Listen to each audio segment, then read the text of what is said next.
By the 1960s, there were 5 towers of silence operating in Mumbai, known then as Bombay, serving the city's Zoroastrian community of approximately 100,000 people.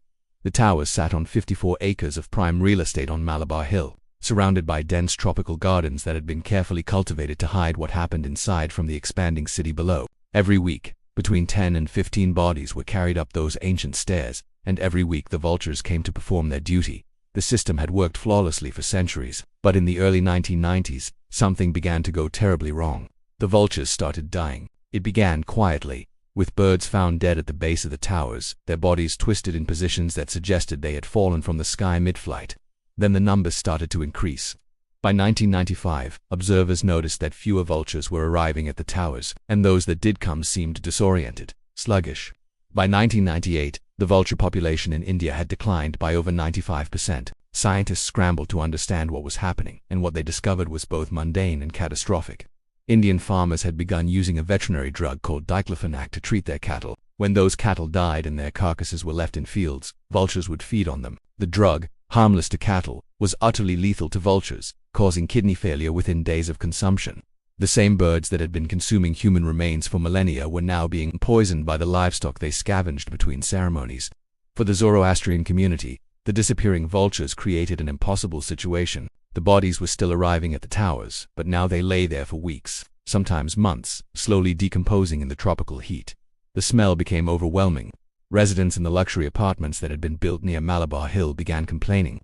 The gardens that had once hidden the towers could no longer contain the stench of rotting human flesh. Community leaders tried everything. They attempted to breed vultures in captivity, but the birds wouldn't reproduce fast enough.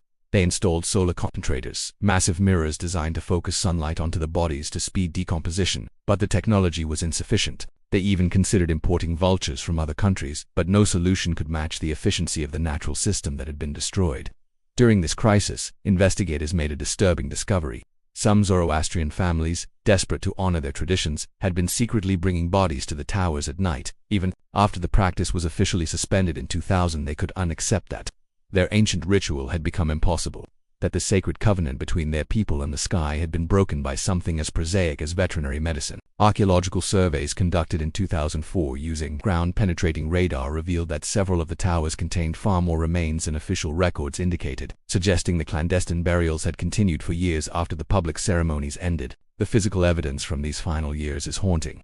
Researchers who examined the towers after they were permanently sealed found clothing fragments, personal items and offerings that dated to 2003, 3 years after the last official ceremony. They found makeshift wooden platforms that families had constructed to elevate bodies higher, hoping that any remaining vultures might spot them more easily. Most disturbing were the journals kept by some of the last Saqqara men in their 70s and 80s who had performed this duty their entire lives. One entry, dated August 2002, describes the corpse-bearer's anguish at watching a body lie untouched for 6 weeks because no vultures came. He writes about the family members who would stand at the base of the tower waiting, praying, hoping to hear the sound of wings that never arrived. Today, the towers of silence remain standing on Malabar Hill, abandoned and slowly crumbling. The Zoroastrian community has reluctantly adopted cremation and burial, practices their ancestors would have considered unthinkable acts of sacrilege. The gardens around the towers have become a protected nature reserve, though local guides will tell you that even now, 40 years after the last vultures disappeared, people report hearing strange sounds from inside the structures. The Indian government has classified the site as culturally sensitive, and access is strictly prohibited.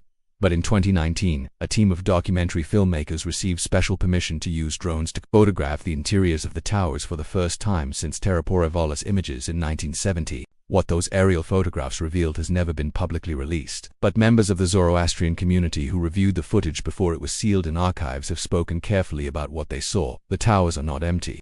The bones remain, thousands upon thousands of skeletons still arranged in their concentric circles, still waiting for vultures that will never return. The towers of silence represent something more profound than just an unusual death ritual. They're evidence of how quickly the world can change, how a practice that survived for 2 millennia can be destroyed in less than a decade by forces no one anticipated. They remind us that our beliefs, no matter how ancient, no matter how sacred, ultimately depend on the world around us cooperating with our vision of how things should be. And when that cooperation ends, we're left with nothing but empty towers and the bones of our ancestors, waiting forever for a ceremony that can never be completed. What do you think should happen to these towers now?